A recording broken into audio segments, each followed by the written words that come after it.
दिल आनंदी। गावत गंगा शंकर सेवत रेवा शंकर तुम भव मेटंती। ओम जय जगदानंदी। नर्मदे हर हर हर नर्मदे, हर हर नर्मदे। इस रास्ते से हम चले आ रहे हैं साथियों। आज 29 जून 2026 और मराठी परिवारों के लिए आज का बड़ा विशेष दिन होता है।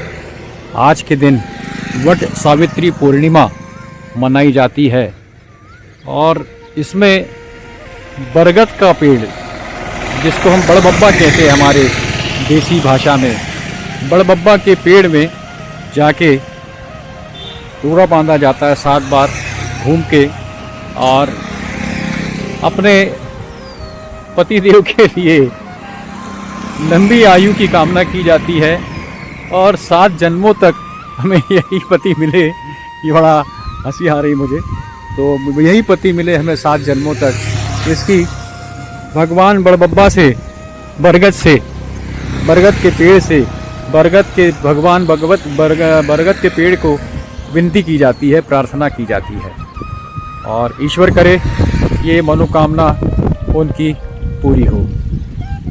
तो हमारी देवी जी भी यहाँ पे बड़बब्बा का पेड़ हमें दिख गया, तो उनने भी यहाँ पे अब वो पूजा करेंगी और हमारे लिए लंबी आयु, स्वस्थ आयु के लिए कामना करेंगी और 7 जन्मों तक हम ही इनको मिले, ये भी प्रार्थना बरगद भगवान से करेगी। जय हो हमारे सनातन धर्म की और हमारी प्रथाओं की, हमारे रीति रिवाज की बहुत बहुत जय हो, जय हो, जय हो। बड़े अच्छे अच्छे रीति रिवाज बना के रखे हुए हैं और यही कारण है कि ये कुछ पेड़ जो रहते हैं इनकी सुरक्षा की जाती है और इनकी सुरक्षा के वजह से भी शायद ये पूजा का विधान बनाया है। ये मुझे ज़्यादा अच्छा लग रहा है। यदि ऐसा है तो बहुत अच्छी बात है। आज हम संरक्षित करके रखते हैं इन पेड़ों को, जैसे बड़बब्बा का पेड़, बरगद का पेड़, पीपल का पेड़, नीम का पेड़ और ऐसे कई ऐसे पेड़ हैं जिनकी हम पूजा करते हैं, रोज़ाना पूजा करते हैं, या जैसे जैसे समय रहता है, जैसे जैसे त्यौहार रहते हैं, इनकी हम पूजा करते हैं। तुलसी माई की, ताकि इन पेड़ों का जो हमारे ऋषि मुनियों ने विधान बना के रखा है कि ये संरक्षित रहें पेड़, और इनकी पूजा पाठ के वजह से आदमी इनको काटने से डरें। इनको देखा जा रहा है कि जैसे जैसे हम जो शुरुआत का हमारा समय था, पूरा जगह हमारे जंगल और इन सब चीज़ों की थी, पर पेड़ काट काट के ये सारे साफ कर दिए गए। पर इन पेड़ों का महत्व जानते हुए लोगों ने इन पेड़ों को काटने से थोड़ा डरते हैं। तो ये हमारे ऋषि मुनियों का विधान है, हमारे पूर्वजों का रीति रिवाज बना के रखा हुआ है कि आज हमारे ये सारे पेड़ संरक्षित हैं। कल हम आश्रम में जहाँ रुके थे, कल वो आश्रम तो नहीं था, पर वो अमर पैलेस होटल थी, और ये अमर पैलेस के मैंने कल बताया था आपको कि उनके स्वयं मालिक हमको परोसने आए थे, मोहित राजपूत जी। वो तो छोड़िए, मैं आखिरी में एक बात बताना भूल गया था आपको कि इवन जो हमारा खाने की थाली थी, वो खाने की थाली तक उन्होंने हमारी उठाई, हमें उठाने नहीं दिया। बोले नहीं नहीं बाबा, हम पूरी सेवा करते हैं। अरबपति लोग हैं साहब, ये अरबपति लोग हैं। मैंने बताया इतनी बड़ी बड़ी होटलें इनकी, 3 स्टार की 3 होटलें स्टेशन, नरसिंहपुर स्टेशन के सामने हैं, 2 थोड़ा बाहर हैं, और फैक्ट्री है इनकी। और देखिए वो आदमी कितना ज़मीन से जुड़ा हुआ है, क्या उनके माँ बाप के संस्कार उनको दिए हैं माँ बाप ने, और क्या वो संस्कारों का पूरा पालन कर रहे हैं। मोहित राजपूत जी कोई ज़्यादा यंग ही आदमी थे, वो ज़्यादा बुजुर्ग नहीं थे, हार्डली उनकी उम्र मेरे ख्याल से 32 वर्ष की होगी, पर ये रीति रिवाज वो 32 वर्ष की आयु में भी कर रहे हैं। नहीं तो आज के युवा जो है, हम देखते हैं कि किस तरह से माँ बाप की अवहेलना करते हैं। और मैं सभी की बात नहीं करूँगा, पर काफ़ी देख के ऐसा दुख होता है कि आज उनके माँ बाप वृद्धाश्रम में पड़े हुए हैं, या जानबूझ के इधर उधर वृद्धाश्रम जाते और रहते हैं कुछ कुछ दिनों के लिए, और बच्चे पड़े हुए हैं विदेशों में, मतलब उनको समय भी नहीं है माँ बाप के लिए। और इसके लिए मैं दोषी माँ बाप को ही ठहराऊँगा कि अत्यधिक पैसा होने की वजह से वो बाहर रखते हैं बच्चों को स्कूल टाइम से ही, तो इमोशंस कहाँ बच्चों के अंदर पैदा होंगे। तो बच्चों का इसमें मैं कहूँगा कि बच्चों का कहीं भी गलत नहीं कर रहे हैं, क्योंकि माँ बाप के प्रति इनके इमोशंस ही नहीं है, क्योंकि साथ में ही नहीं रहे माँ बाप के। पैसा होने की वजह से उन्हें बाहर पढ़ाया, बाहर सिखाया, महीने 2 महीने 3 महीने 6 महीने में एक बार मिलने जाते थे, तो बच्चों के अंदर कहाँ इमोशंस पड़ेंगे। बच्चों के अंदर तो वही सारी आदतें लगेंगी जो उनको स्कूलों में पढ़ाई जा रही थी या कॉलेजों में पढ़ाई जा रही थी। बाकी उनको कोई दूसरी इमोशंस नाम की चीज़, भावनाएं नाम की चीज़ कहीं किसी रिश्तेदार के प्रति कह लीजिए या अपने माँ बाप के प्रति कह लीजिए। और ऐसा है, मैं बाहर किसी के और की बात ही नहीं कर रहा हूँ, हमारे भी कुछ ऐसे रिश्तेदार हैं जिनका हम देख रहे हैं कि बच्चे बिल्कुल भी ध्यान नहीं देते हैं माँ बाप की। माँ बाप अकेले बूढ़े हैं। और दूसरा एक विशेष और बड़ा एक अच्छा, मेरे हिसाब से तो अच्छा नहीं है, आजकल भी देख रहे हैं कि बच्चे बस एक है बहुत है हमारे लिए, हम एक ही का लालन पोषण नहीं कर पाते हैं, तो दूसरा कहाँ से आए, तीसरा कहाँ से आए। ये सबसे बड़ी गलत धारणा है हमारे हिंदू परिवारों में। एक ही काफ़ी है, बिल्कुल नहीं है। कम से कम एटलीस्ट 2 बच्चे तो कम से कम एक परिवार में होने चाहिए, ताकि वो कुछ तो अपने भाई को कह सके, कुछ अपनी बहन को मान सके। यहाँ अकेला रहता है, ना बहन है ना भाई है, अकेले जीवन काटता है। और मैं समझता हूँ ये बहुत गलत है हमारे हिसाब से, क्योंकि उसको रिश्तेदार ही नहीं बचेंगे, कुछ दिन बाद कोई रिश्तेदार नहीं बचेंगे, क्या भावनाएं बचेंगी। एटलीस्ट एक बहन या एक भाई जो भी होगी पहला, और एक होना चाहिए, ताकि वो अपना उसको कह सके कि माँ बाप ये जीवन भर साथ नहीं रहने वाले, माँ बाप ये जीवन भर साथ नहीं रहने वाले हैं। आज न कल माँ बाप को साथ छोड़ना ही है बच्चों का, तो साथ में उनके कौन रहे फिर, तो कोई बहन या भाई उनके लिए निश्चित रूप से होना चाहिए। ये धारणा हमको बदलनी चाहिए, बहुत जितने जल्दी हो बदलने तो मेरे ख्याल से बहुत अच्छा रहेगा। बच्चे कभी भी अपने को जीवन में अकेला महसूस नहीं करेंगे, कभी भी अकेला महसूस नहीं करेंगे। अभी हम देख रहे हैं जो आश्रम में मैंने बताया था, होटल अमर पैलेस में बड़ा अच्छा हमको व्यवहार किया गया, बहुत अच्छा। सुबह भी हम जब निकले हैं तो हमें चाय प्रसादी कराई, उसके बाद बाहर जाने दिया, और हम फिर वहाँ से लगभग 8:30 बजे लेट हो गए थे, काफ़ी लेट हो गए थे, और उसका कारण है लेट होने का। तो 8:30 बजे हम निकले हैं, और अभी मैं समझ रहा हूँ शायद 11:30 कुछ बज रहा है, और यहाँ बड़े बाबा का पेड़ दिख गया हमारे देवी जी को, तो वो पूजा पाठ में लगी हुई हैं। नमामि देवी नर्मदे, नमामि देवी नर्मदे, त्वदीय पाद पंकजम, नमामि देवी नर्मदे, त्वदीय पाद पंकजम, नमामि देवी नर्मदे। बड़बा की आरती कर रही है हमारी देवी जी।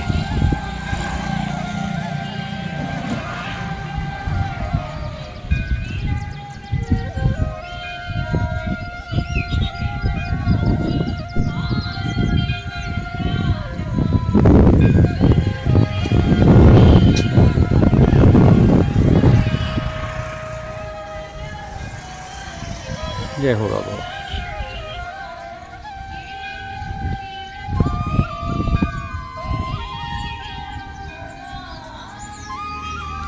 आजकल एक बहुत अच्छा हो गया है ये मोबाइल और इंटरनेट की वजह से, कि आपको कोई भी आरती जो भी आरती आपको बड़ बब्बा की है या पीपल के पेड़ की है या तुलसी मैया की है, कोई भी आरती है, इसे लेके जेड तक जितनी भी आरतियाँ हैं सारी की सारी आपको मोबाइल पे, इंटरनेट पे, यूट्यूब में मिल जाती हैं। और वही हमारे देवी जी ने किया है। बड़ बब्बा की आरती इतनी मुखागर तो रहती नहीं है, क्योंकि हम ये रोज़ाना नहीं करते, तो उन्होंने यूट्यूब में बड़ बब्बा की बरगद की आरती लगा के रखी है, और उसी आरती के हिसाब से पूजा कर रही हैं। जय हो माँ नर्मदे। अंबा वाहुंदे।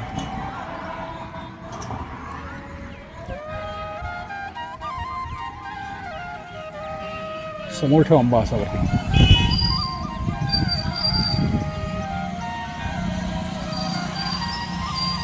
तिकडे समोर ठेव.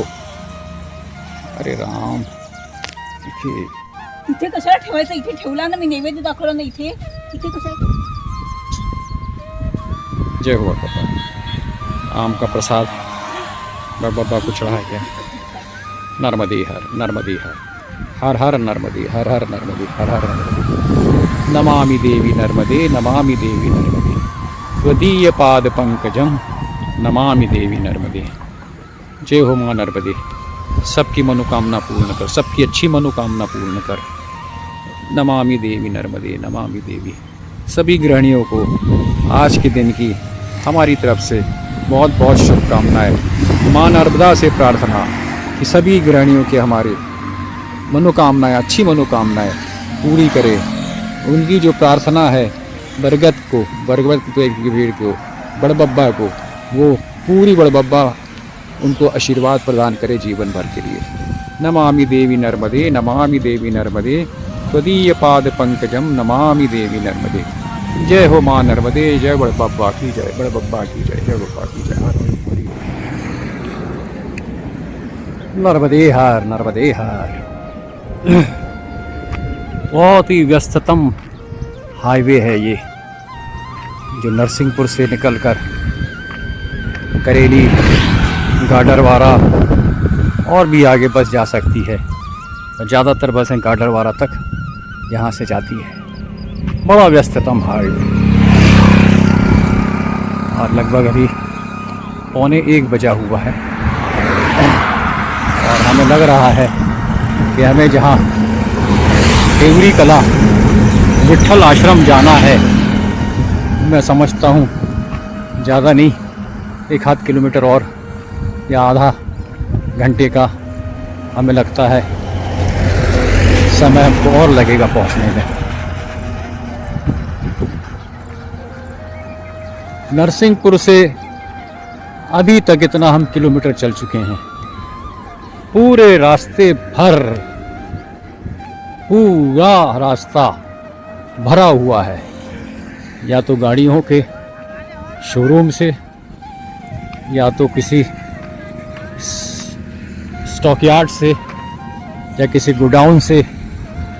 और एक समय था कि हम जब टूरिंग वगैरह हमारा चलता था, आज से करीबन 15 साल 20 साल पहले की बात है, पूरा रोड खाली पड़ा रहता था.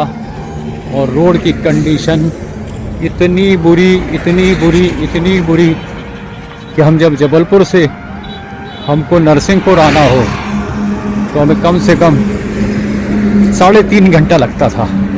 इतना ख़राब रोड था. कार से बात कर रहा हूँ मैं. 3.5 घंटा लगता था. अब रास्ता ऐसा बना है कि हम बड़े आराम से नरसिंहपुर 1 से सवा घंटे में पहुँच जाते हैं. 1 से सवा घंटे में हम पहुँच जाते हैं. और ये देखिए लिखा है करेली देवरी कला रहली. रहली जो गांव का नाम अभी हमने देखा साइन बोर्ड पे. तो एक चीज़ बता दूं और मैं, वहाँ पर भी विट्ठल रखुमाई का बहुत सुंदर मंदिर है. मतलब ये मान के चलिए पंढरपुर में जैसे विट्ठल रखुमाई बैठे हैं वैसी ही मूर्तियाँ रहली में है. और वहीं से आगे सागर की तरफ हम चले जाते हैं. तो हमने दर्शन किए हैं. उसी प्रकार जो देवरी कला देखा आपने, राइट साइड में एरो बना था, वहीं पे वहाँ पर भी एक विट्ठल आश्रम है. वहाँ हम आज आश्रय लेंगे और विट्ठल भगवान के दर्शन की हम शायद काफ़ी समय बाद करेंगे. नमामि देवी नर्मदे, नमामि देवी नर्मदे. त्वदीय पाद पंकजम नमामि देवी नर्मदे. वो देखिए अब हमारे देवी जी को कितना आगे चली गई. और ये रोज का है हम लोग का. हम काफ़ी पीछे रह जाते हैं. वो उनकी स्पीड बहुत ज़्यादा है. और हमारी स्पीड बहुत बहुत बहुत ही कम है और स्टॉपेज भी हम ज़्यादा लेते हैं। ठीक है, पर मैया हमारे कदम रोकते तो नहीं है, इसकी हमें खुशी है। और यकीन माने हमने ऐसे ऐसे बाबा रास्ते में देखे हैं जो मैं तो समझता हूँ मेरी चाल उनके कंपैरिजन में बहुत अच्छी है, बहुत अच्छी है। वो बेचारे बेटे में एक कदम मतलब 1 फुट का भी उनका पग रहता नहीं है, 1 फुट से भी आधे पग में चलते हैं वो।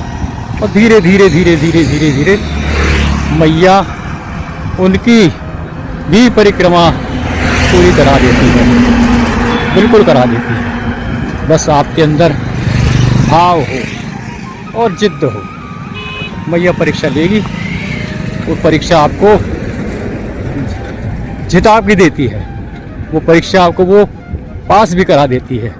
ये एक विशेष ध्यान रखिएगा, तो परीक्षा आपकी ज़रूर होगी, चाहे वो जैसे भी हो, मजबूत हो कमज़ोर हो, उससे कोई लेना देना नहीं। बस आपका मन पक्का चाहिए, आपका इरादा पक्का चाहिए और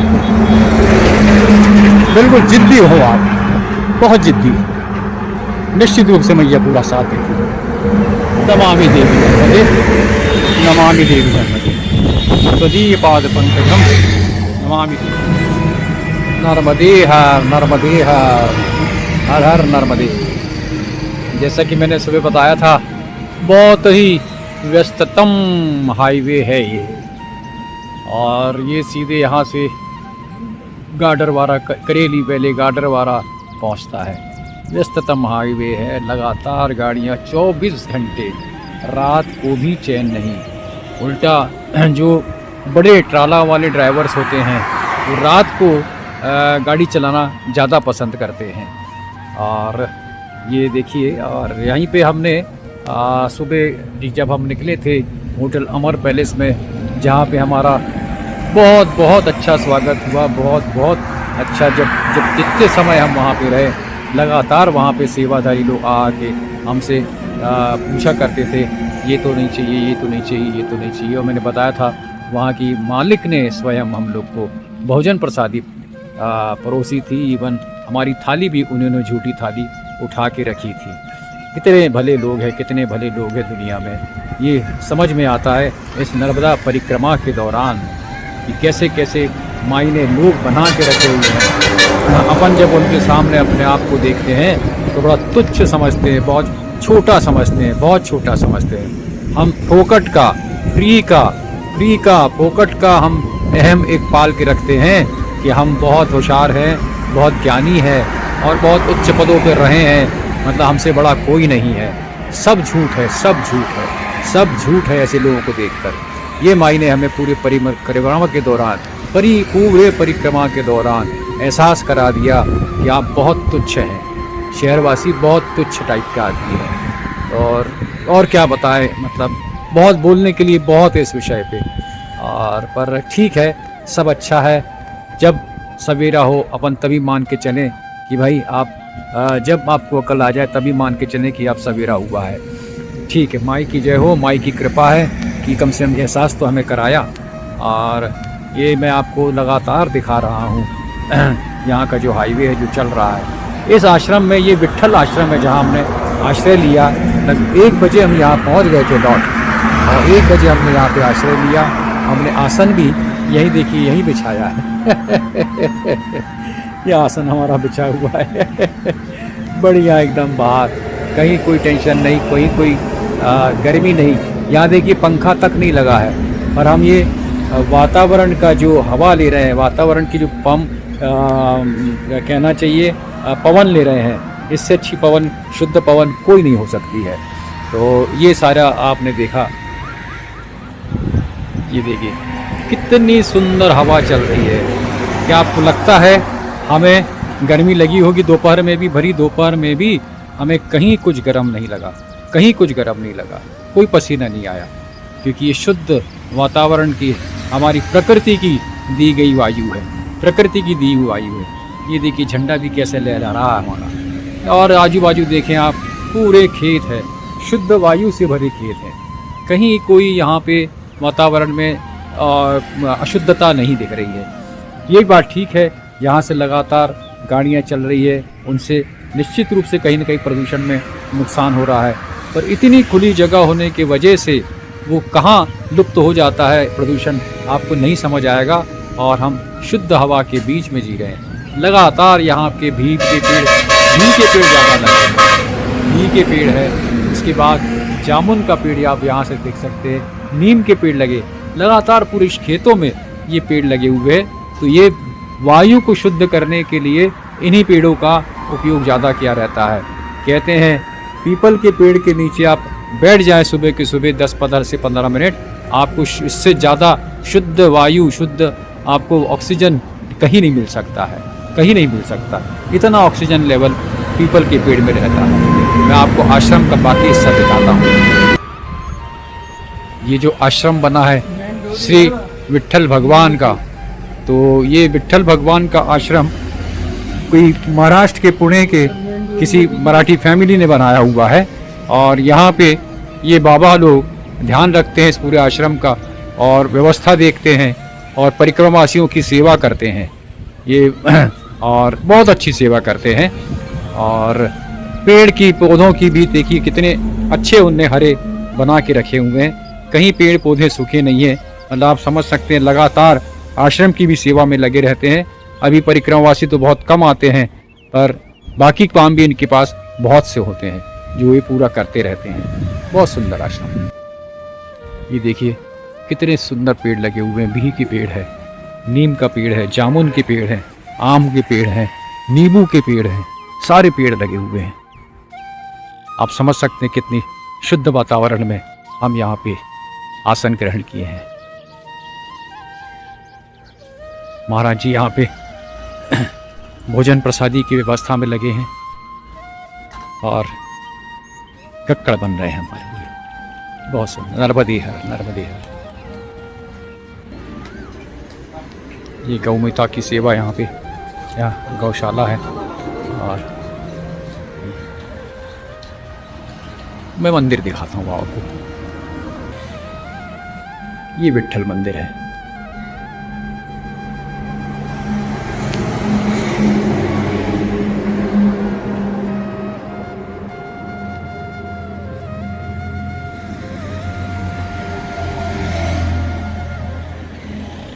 बहुत सुंदर,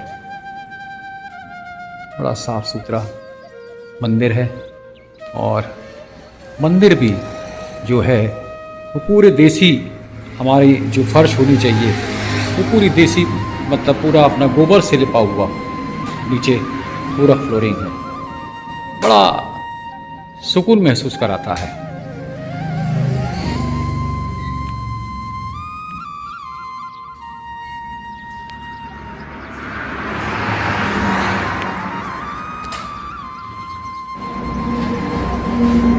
बहुत अच्छी पॉजिटिव फीलिंग आती है ऐसी फ्लोरिंग देख के। अब मैं आपको मंदिर के दर्शन कराता हूँ। विट्ठल विट्ठल जय हरि विट्ठल, जय हरि विट्ठल, जय हरि विट्ठल। देखिए विट्ठल भगवान की कितनी सुंदर मूर्ति है और छोटा सा मंदिर भी भगवान ने दिया हुआ है। बहुत सुंदर। विट्ठल विट्ठल जय हरि विट्ठल।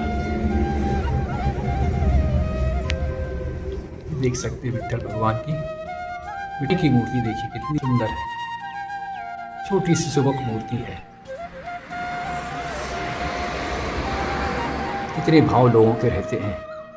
कहते हैं जो मराठी परिवार ने इसकी स्थापना की है वो साल में एक बार जरूर यहाँ पे आते हैं, साल में एक बार जरूर यहाँ पे आते हैं परिवार के साथ। नमामि देवी नर्मदे, नमामि देवी नर्मदे, त्वदीय पाद पंकजं, नमामि देवी।